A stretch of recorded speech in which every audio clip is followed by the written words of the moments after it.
हम यहाँ पर जो है आपको बताते हैं, उन चीज़ों के बारे में हमारे दिमाग में चले। बस रात को अगर हम सो भी रहे हैं तो थोड़ा सा मनन करें कि आखिर आज क्या किन चीज़ों पर डिस्कस हुई थी, क्यों हुई थी, इसकी ज़रूरत क्यों है। ये क्यों सवाल जब आपके दिमाग में आने लगेगा तो आप कल सुबह मुझसे जो है बहुत सारे सवाल करोगे कि आखिर ऐसा क्यों हो रहा है, जंगल है फिर भी पानी नहीं है, क्यों है, बारिश हो रही है फिर भी पानी नहीं है, क्यों है। तो ये जब सवाल आपके दिमाग में कब आएंगे, जब आप इसके बारे में सोचना शुरू करोगे, मनन करोगे, चिंतन करोगे, है कि नहीं। और ये मनन चिंतन ही पूरे देश में, पूरे विश्व में, पूरे क्षेत्र में जब फैलने लगेगा तो वही जो है एक बहुत बड़ा जो है प्रकृति के लिए काम हम लोग कर पाएंगे। मैं ये नहीं कह रहा मेरी तरह आप चाल खाल बना दीजिए, मेरी तरह पेड़ लगाना शुरू कर दीजिए, या मेरी तरह अपने आप को जीवन समर्पित कर दीजिए। मैंने तो अपना शरीर भी दान कर दिया मेडिकल कॉलेज को 2017 में। नहीं, मैं ये नहीं कह रहा हूँ आपसे, मैं ये कह रहा हूँ कि आप अपने माइंड में बस सेटअप लाइए, एक बार ले आइए कि भाई प्रकृति जिसने हमें जीवन दिया है, सब कुछ दिया है, क्या उसके लिए हम क्या कर पा रहे हैं। तो बस जब तक ये सेटअप आपके माइंड में नहीं रहेगा तब तक के लिए छोड़ दीजिए सारी दुनिया की चकाचौंध, समाज में क्या चीज़ें हैं, क्या करना है, क्या है, वो सब कुछ छोड़ दीजिए। इन 2 दिनों के अंदर हमने प्रकृति को लेके आज और कल में समझना है कि आखिर प्रकृति है क्या। ये पूरा शरीर आपका ब्रह्मांड है, पता है आपको। जब मेडिसिन से नहीं होती थी, जब दवाइयाँ नहीं होती थी, अंग्रेजी दवाइयाँ नहीं होती, तब किससे चलता था काम हमारे पहाड़ों में भाई? आयुर्वेद से। जो आपके शरीर में वो इस पृथ्वी में है 75% पानी है ना, प्रकृति में कितना पानी है? 75% है ना। क्यों है भाई, क्यों है दोनों का 75%, शरीर में भी और प्रकृति में भी, धरती में भी की तराई बनी रहेगी दोनों तरफ। नहीं, मतलब अपने शरीर में और प्रकृति में, मतलब यही जो प्रकृति है, ये जो ब्रह्मांड है, यही हमारा शरीर है कि नहीं। जो आपको माना चोट भी लगती है तो उसकी दवा भी इसी में है, प्रकृति में है।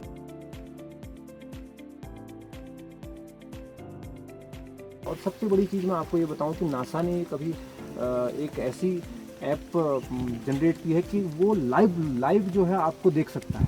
यहाँ से कोई मुंबई बैठा है, अमेरिका बैठा है, ऑस्ट्रेलिया बैठा हुआ है, वो आपको लाइव देख सकता है कि यहाँ से आपने क्या किया। अभी बीच में जब मैं चंपावत गया हुआ था तो चंपावत में मैंने देखा, हम लोगों ने वहाँ पर आदर्श चंपावत सीएम साहब का कार्यक्रम चल रहा है, मुख्यमंत्री जी का, उसको चंपावत को बहुत अच्छा डेवलप करने के उद्देश्य से। तो वहाँ पर कुछ लोग जो है आए हुए थे, कुछ नासा के भी लोग थे उसमें। तो हमने ये देखा कि उन्होंने जो है ऐसी वो डाउनलोड किए कि हम तो मतलब वहाँ बैठ के भी हम खुद को लाइव देख रहे हैं। तो इतनी टेक्नोलॉजी हमारी आगे जा चुकी है। लेकिन है क्या कि हम टेक्नोलॉजी के ज़माने में, साइंस के ज़माने में एक पक्ष हमारा ये भी आता है कि हम आप मानते हो नहीं मानते जो, क्योंकि साइंस के स्टूडेंट हो तो नॉर्मल सी बात है, आपको पता होगा कि कोई भी जो है एक चीज़ से दूसरी चीज़ में परिवर्तित होता है, लेकिन बढ़ता कुछ भी नहीं है। नॉर्मल सी बात है, सब हर किसी को पता है प्लांटेशन पेड़ कैसे लगाते हैं और गड्ढा कैसे खोदते हैं। गाँव के लोग हैं, हमको पता है। लेकिन क्या हम उसको टेक्निकली, और क्या हम उसको, माना मैं यहाँ पर नहीं हूँ, कोई यहाँ पर विजिटर आता है, आप उसको कैसे समझा सकते हैं? ठीक है भाई, पेड़ लग रहे हैं, सब जगह लग रहे हैं, पेड़ लगाना बहुत आसान है और खाल खोदना भी बहुत आसान है, कहाँ पर खोद सकते हैं। तो वो एक हमारा आज सब्जेक्ट यहाँ पर रहेगा कि हम किस तरीके से खोद सकते हैं, क्यों खोद रहे हैं, क्यों ऐसी ज़रूरत पड़ गई अभी हमको कि खाल खोदने की, पेड़ लगाने की। ये तो सब लोग जानते हैं कि ग्लोबल वार्मिंग हो रही है, इतना ज़्यादा जो है क्यों होता है वहाँ पर, क्योंकि वहाँ पर एक्वाफियर से है, उसका आसपास में जो है एक्वाफियर से पूरे उसमें नहीं होते, कहीं कहीं पर जो है धरती के नीचे गड्ढे टाइप में होते हैं जिन्हें एक्वाफियर्स बोलते हैं। वो वाटर को जो है अपने अंदर एब्जॉर्ब करते हैं और फिर धीरे धीरे जो है वो रिश्ते रहता है पानी, वो हमारे स्रोत से आता, नहीं तो हर जगह स्रोत बन जाते, है कि नहीं। जहाँ पर एक्वाफियर से होता है वहाँ पर जो है इस प्रकार के वाटर रिसोर्सेज होते हैं। तो उन एक्वाफियर से को रिचार्ज करने के लिए हमको काम करना पड़ेगा। अब लेकिन जब क्या हो गया, अम्लीय वर्षा जब हुई है तो जो छोटे छोटे जो 40,000 से ज़्यादा जो 1 स्क्वायर फीट में कीटाणु होते हैं, जो हमारी नग्न आंखों से नहीं देखे जा सकते, है नहीं, वो मर जाते हैं। ठीक है, वो मर चुके हैं, आज की डेट में वो मर चुके हैं सारे। तो भाई पानी अंदर कैसे जाएगा? पानी तो सीधा बह रहा है नहीं, पानी सीधा बह रहा है, नदियों में जा रहा है, बारिश बहुत हो रही है, बारिश की कोई कमी नहीं है, इसीलिए आज जो है कैच द रेन क्यों कहा गया भाई? इतने बड़े प्रधानमंत्री कह रहे हैं कैच द रेन क्यों कह रहे हैं? कैच द रेन को एक पूरा ही जो है डिपार्टमेंट एक बना दिया उन्होंने, एक पूरा जल शक्ति मंत्रालय पूरा बना दिया। उसको बनाने की जरूरत क्यों पड़ी? क्योंकि सारे साइंटिस्ट, सारे रिसर्चर्स ने जो है इस बात पर फोकस किया कि भैया बारिश के पानी को रोकना पड़ेगा, तभी जाके क्या कहते हैं हमारे जो वाटर बॉडीज हैं वो रिचार्ज होंगी। मैं अभी फिलहाल जो है पहाड़ के एरिया की बात कर रहा हूँ। प्लेन में भी जो है एक्वाफियर्स होते हैं, प्लेन में भी बहुत वो सारी चीज़ें होती है, पानी का लेवल रहता है, लेकिन पहाड़ में ये सारी समस्याएं आ रही हैं। अब धीरे धीरे जो है क्या हो रहा है भाई, पानी अंदर नहीं जाएगा, एक्वाफियर्स रिचार्ज नहीं होंगे तो हमारे क्या होगा, वाटर बॉडी सूख जाएंगी, है कि नहीं? वाटर कैपिलरीज हमारी सूख जाएंगी, जितने हमारे वाटर रिसोर्सेज हैं वो सूख जाएंगे। तो इसलिए जो है हमको इन चीज़ों की काम करने की ज़रूरत है। अब क्या होगा कि हम यहाँ पर गड्ढा खोद देंगे बाना। एक हमने जो है 3 फुट लंबा और 2 फुट 2.5 फुट चौड़ा और 2 फीट गहरा जो है हमने गड्ढा खोद दिया। अब क्या हुआ कि ऊपर की लेयर हमने हटा दी, है कि नहीं? हटा दी। फिर उसमें जो है पानी, बारिश का पानी आया, बारिश का पानी गया कि जितना एरिया में जो है पानी अंदर जाएगा वो क्या होगा, भूमिगत होगा। ठीक है, धीरे धीरे अलग अलग लेयर से होते हैं। उसके बाद पानी जो है हमारे वाटर रिसोर्सेज तक पहुंचता है। कहीं ना कहीं से जो है क्रैक्स होंगे उसमें, क्योंकि नीचे से जब एक मिट्टी की 4-5 लेयर होती है उसके नीचे से एक रॉक होता है। एक रॉक ऐसा रॉक होता है जो उसको वाटर रिसोर्सेज तक ले जाता है। पता नहीं उसका स्रोत कहाँ होगा। हम जैसे यहाँ पर माना काम कर रहे हैं तो इसका उसके क्रैक्स का अभी हम, क्योंकि साइंटिफिकली अगर उसको मैपिंग उसका करेंगे तो उसके क्रैक्स का पता चलेगा कि भाई इधर को ढाल है या इधर को ढाल है। आपने देखा होगा पत्थर निकालते हैं तो उसकी ढाल होती है अलग अलग, है नहीं?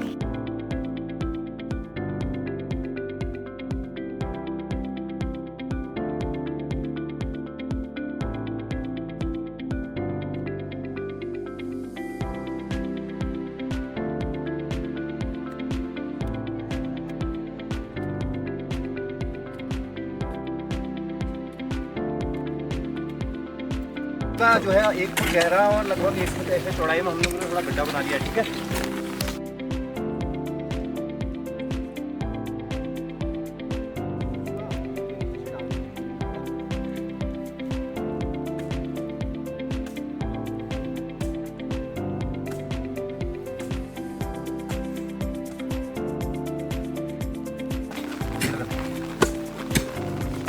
पेड़ को हमेशा जो है ना थोड़ा नीचे की साइड को रखना है, एकदम ऊपर की साइड को नहीं रखना, नीचे की साइड को रखना है। अब इसको जो है इसको नीचे रखना है।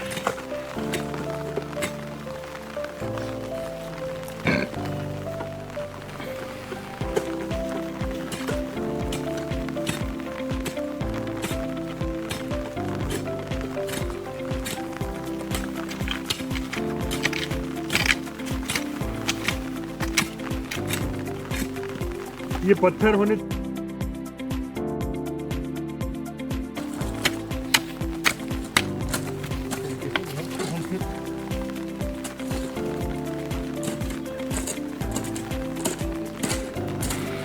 ढाल जो है इसको हम थोड़ा ऊंचा कर देंगे।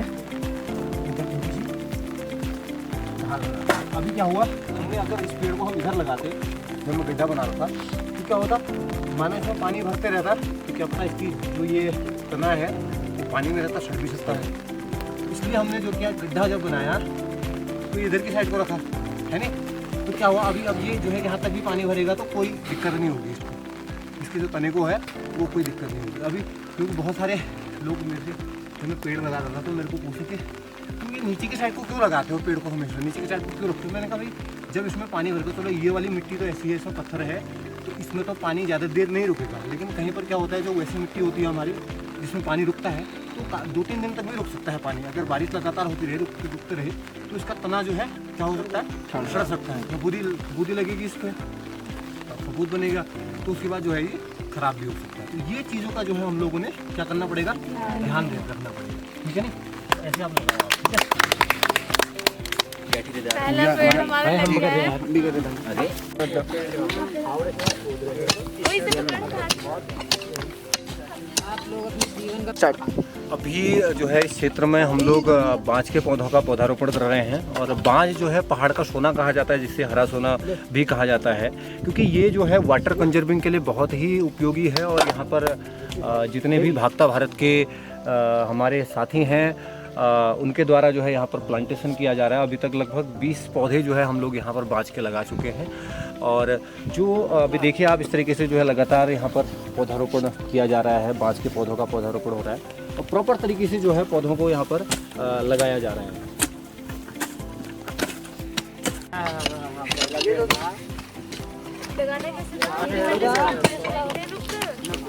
पन्नी निकाली क्या? पन्नी नहीं निकाली आपने?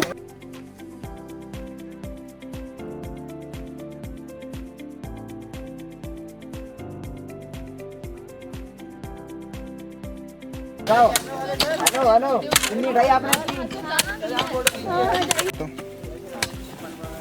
बाद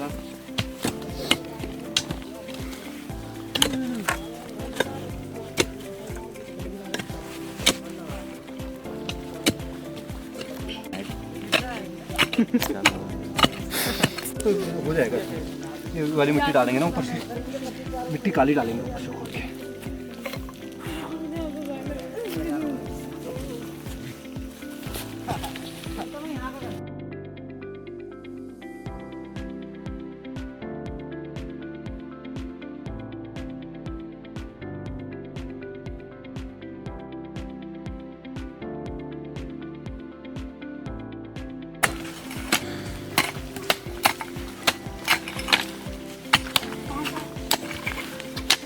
ये स्लोपिंग आएगा, ठीक है? इसको गहरा मत करना, स्लोपिंग देना इसको, ठीक है? जैसे मैं स्लोपिंग दे रहा हूँ ना, ये स्लोपिंग आ रही है, किसे मारता हूं? ये स्लोपिंग ऐसे करके आती रहेगी, ठीक है?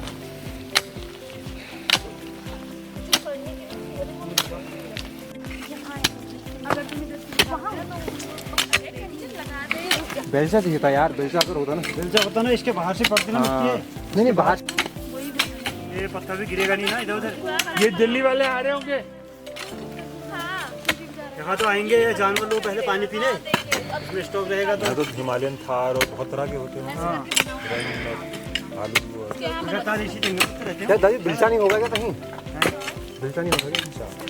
हैं। पपुला के पास होगा बोलो यार। क्यों वहाँ से?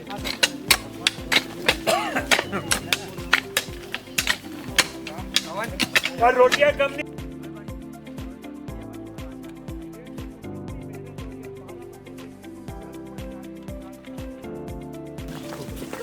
अब इसको यहाँ आ जाओ बच्चों, इसको कूद दो। आन दो।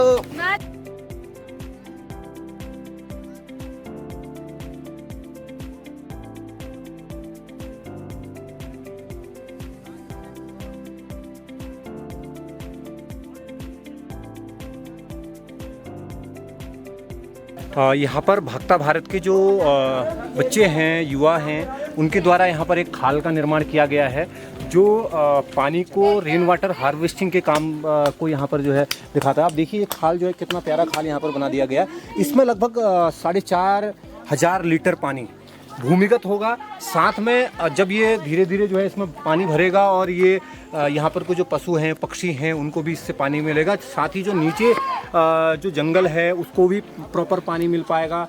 और यहाँ पर मैंने देखा कि ये जंगल में थोड़ा आग भी लगने का खतरा है। तो अगर इस प्रकार के चाल खाल हमारे इस क्षेत्र में ये पूरा भागता भारत की टीम यहाँ पर बनाती है तो अवश्य ही जो है यहाँ पर आग का जो खतरा होगा वो भी बहुत कम होगा।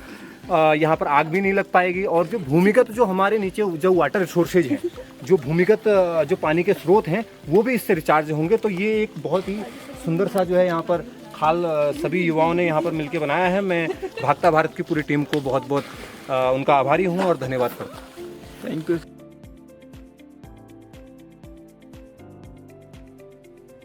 लोगों को मार्गदर्शित कर रहे हैं। 20 वर्ष की आयु से शुरू हुआ चंदन का सफर आज भी जारी है और अब जब वे 26 वर्ष के हो गए हैं तो लोगों से मिले अपार प्रेम और साथ के सहारे 40,000 से ज्यादा पौधे रोपित कर चुके हैं। अपने सफर के 6 सालों में उनके इरादे कभी डिगे नहीं और वे लगातार आगे बढ़ रहे हैं। मनोरम प्रकृति के साथ सांस्कृतिक विरासतों को सहेजा हुआ उत्तराखंड, जिसके नैनीताल जिले के ओखलकांडा ब्लॉक के ग्राम नाई के नजदीक तोपचामा के गोपाल सिंह नयाल और सरस्वती देवी के घर उनकी जिंदगी को महकाने के लिए चंदन सिंह नयाल का जन्म हुआ। प्रकृति से अगाध प्रेम और लगातार घटती जा रही पौधों की संख्या के कारण चंदन का मन व्यथित हो गया। अपने मन की उदासी को उन्होंने पद्मश्री अनिल जोशी, सच्चिदानंद भारती, विश्वेश्वर दत्त सकलानी, सुंदरलाल बहुगुणा, कल्याण सिंह रावत और जगत सिंह चौधरी जंगली जैसे कई पर्यावरणविदों से मिलकर दूर किया। शुरुआती दौर रहा जब मैं पढ़ाई करता था और तो मुझे जब छुट्टियों में घर आता था तो मैंने देखा कि हमारे जो चीड़ के जंगल हैं उनमें धू करके आग लगती थी और उसके बाद देखता था कि छोटे छोटे नन्हे नन्हे पौधे जो आग की चपेट में आ रहे हैं और उसी को एक मैंने दर्द का अनुभव किया और एक पेन लिया और उस पेन को लेके मैंने पेड़ पौधों को लगाना शुरू किया। मन में विचार आया कि हम पेड़ पौधे लगाने चाहिए। अगर इसी प्रकार जंगल हमारे धीरे धीरे खत्म होते रहे तो शायद मुझे लगता है कि हमारी आने वाली पीढ़ी भी जो है इसका शिकार हो सकती है या पर्यावरण की जो दृष्टि से आज जो प्रदूषण हो रहा है उसका शिकार हो सकती है। तो मैंने शुरुआती दौर पे इसी प्रकार से पौधे लगाना शुरू किया, अपने घर के आसपास पौधे लगाना शुरू किया। चंदन ने देश के आने वाले भविष्य बच्चों को पर्यावरण के प्रति जागरूक करने के उद्देश्य से मैं आकर पौधारोपण हूँ, लेकिन मेरा सबसे बड़ा लक्ष्य ये रहा कि पौधे लगाना बहुत बड़ी बात नहीं, हमने उसको संरक्षित करना जो है हमें बड़ी बात लगी और हमने जहाँ भी पौधारोपण किया उन्हें संरक्षित किया, उन्हें एक मॉडल के रूप में तैयार किया और सबसे बड़ा हमें जो है जंगलों को संरक्षण को लेके हमने सबसे बड़ी मुहिम जंगलों को संरक्षण को लेके छेड़ी और जिस मुहिम में सभी ने जो है हमारा साथ दिया और सहयोग जो है हमारा किया। ऐसा करते करते चंदन सिंह नयाल के मन में विचार आया कि एक सामान्य परिवार और किसान का बेटा होने के साथ साथ इस कार्य के लिए पैसों की भी जरूरत है। इसलिए खुद की जमीन पर बांज, अखरोट, माल्टा, संतरा, रीठा जैसी प्रजाति के पौधों की नर्सरी तैयार की। लोगों के द्वारा 600 से भी अधिक हेक्टेयर में फैले देवगुरु जंगल का बहुत ज्यादा दोहन किया जा रहा था। तब चंदन ने अपनी सूझबूझ से वन विभाग की टीम को बुलाकर लोगों को एकजुट किया और जंगल को बचाने की बात कही। उनकी बात गांव वालों को जच गई और देखते ही देखते देवगुरु का जंगल बांज के पेड़ों का जंगल कहा जाने लगा। हमारी जो संस्कृति है वो हिमालयी संस्कृति है और हिमालयी संस्कृति में नदी, नौले, गाड़, गधेरे और ये पेड़ पौधे ये हमारी एक संस्कृति है। इस संस्कृति को भी हमने जीवित रखना है इन पेड़ पौधों के उसमें। अब मैंने जो है चौड़ी पत्ती के जो जंगल पेड़ हैं जैसे हमारे उदीस है, बांज है, खरसू है, रयांज है, आपके बुरांस है और तेज पत्ता है जो इकोनॉमी को भी हमारे बढ़ाए, अखरोट है। तो ऐसे पौधे लगाना धीरे धीरे शुरू किया क्योंकि पर्यावरण के बारे में मुझे शुरुआती दौर पर पता नहीं था कि पर्यावरण क्या होता है। थोड़ा सा जानकारी थी पर्यावरण के बारे में, हम लोग पढ़ते थे प्रदूषण हो रहा है आए दिन, मीडिया के माध्यम से, समाचार पत्रों के माध्यम से पढ़ते थे, लेकिन उसको हमने अपने जीवन में जो ढालने का प्रयास किया क्योंकि हम पहाड़ की संस्कृति से, पहाड़ से जुड़े हुए हैं, तो हमने उसको पहाड़ से जोड़ के अपने नदियों से, अपने छोटे छोटे नौलों को उसमें जो है बरसात का पानी होता है, वहाँ तो पेड़ वगैरह भी नहीं है जिन पहाड़ियों को हमने खोदे हैं, पेड़ भी बहुत बड़े कम होते हैं। तो वो पानी जब नीचे ग्राउंड हुआ और उसके बाद उनका जो पानी बह के उनके जो आराम से निकला, हाँ निकला धीरे धीरे करके, तो नीचे जो उनके पानी के स्रोत थे या जो धारे टाइप के कहेंगे उनको, एक वहाँ तो थोड़ा हाँ कुएँ वगैरह और बावड़े वगैरह इस टाइप का जो है वहाँ रहता है, तो वो रिचार्ज हुए उनके वहाँ पे। मैंने सुना बहुत ही ज्यादा रिचार्ज हुए, हाँ बिल्कुल बंजर जमीन।